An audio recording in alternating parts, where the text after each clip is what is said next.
We're going to take a break from what I usually talk about, which is the big business strategies and marketing strategies, and have some fun with mindset. And don't get me wrong, I say it's fun. That doesn't mean it's not important.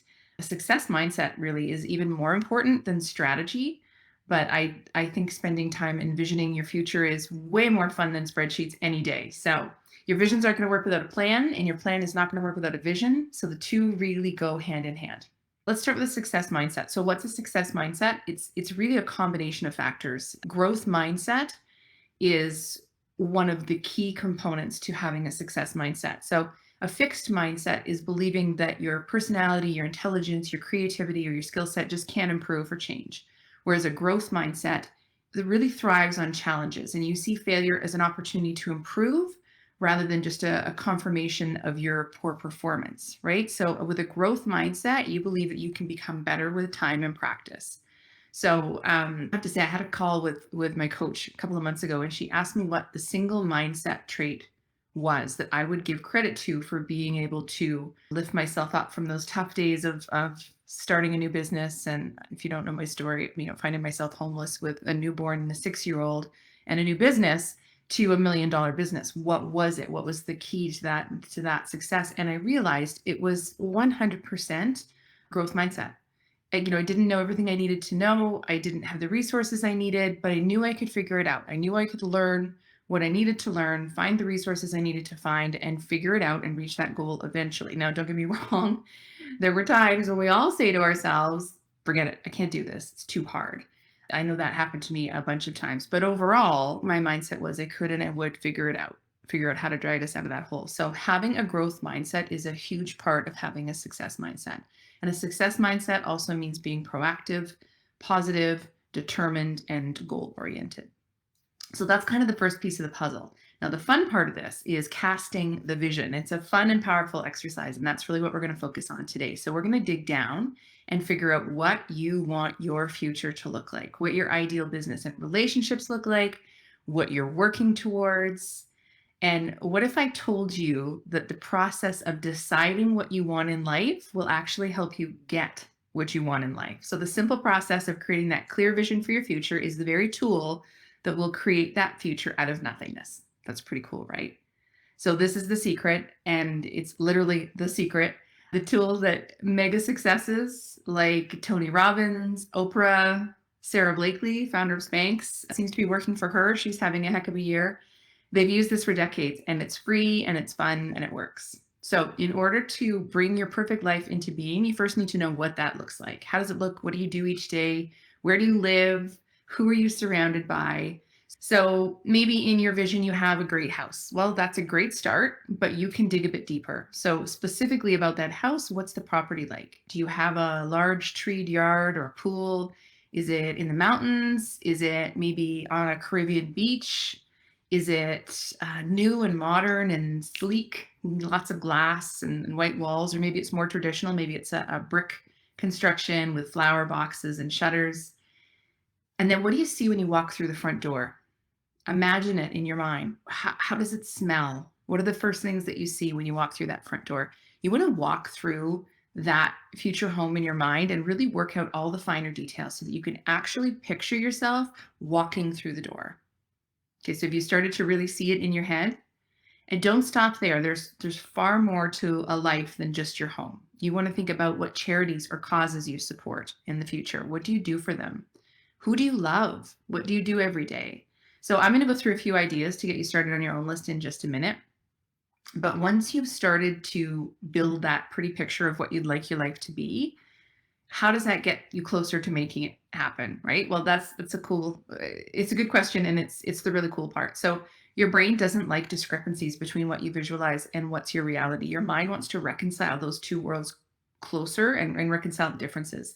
So by aggressively and persistently, I can't talk today, creating your new mental reality, you actually open up your mind to new possibilities that you might not have otherwise seen. So you'll see opportunities you didn't see before. You'll make choices that you may not have made before.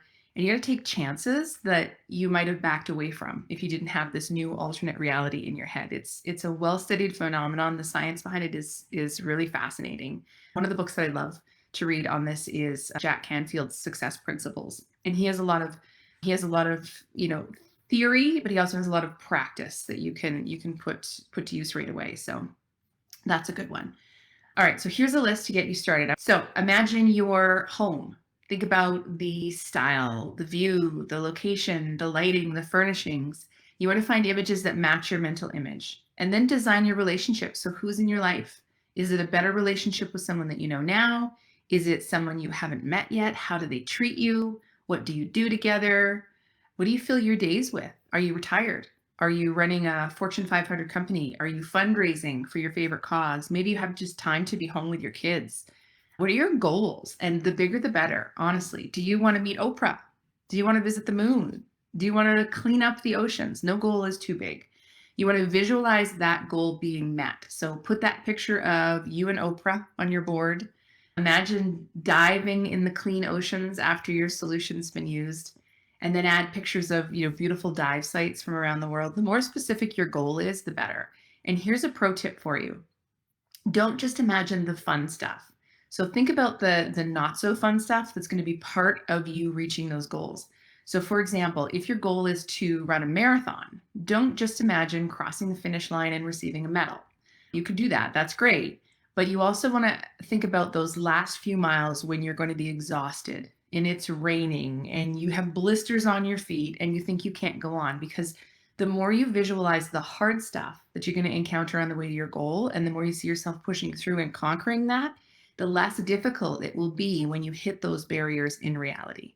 So that's a little tip for you as well. And you really want to make sure that you look for images that resonate with you, that you're going to put on your vision board. So choose images that really speak to you. So I'll give you an example for that as well. If your goal was to have time freedom, for example, choosing a clock seems like the obvious image, right? But does a clock really make you feel the way you would feel if you had time freedom? Because for me, a clock says, I'm busy, watch the time, don't be late. So for that situation, a better choice for an image to represent time freedom might be an image of somebody getting up late from bed or watching their kids play soccer in the afternoon. Those images might draw the vision better for you than just a symbol that doesn't create the same feeling. So you want to print out images, you want to write keywords, and then you want to compile them in a place where you can look at them at least once a day. So you can put them in a frame, on a clipboard, glue them on a canvas, stick them up with magnets. Some people even like to put them in a notebook or a binder. I like to get like a 18 by 20 frame, and I'll put all of the images on the backing board, and then you can put the glass over them so it keeps the images flat. You can put in motivational quotes, you can put in I am affirmations on there. The key is once you can visualize it, you need to believe it. So the inspirational quotes and the I am affirmations will help with this. So incorporate those in actual text form and have them represented in some of the images that you choose to use as well. And then put it where you can see it. Your vision board is supposed to serve as a constant reminder of what you're working towards.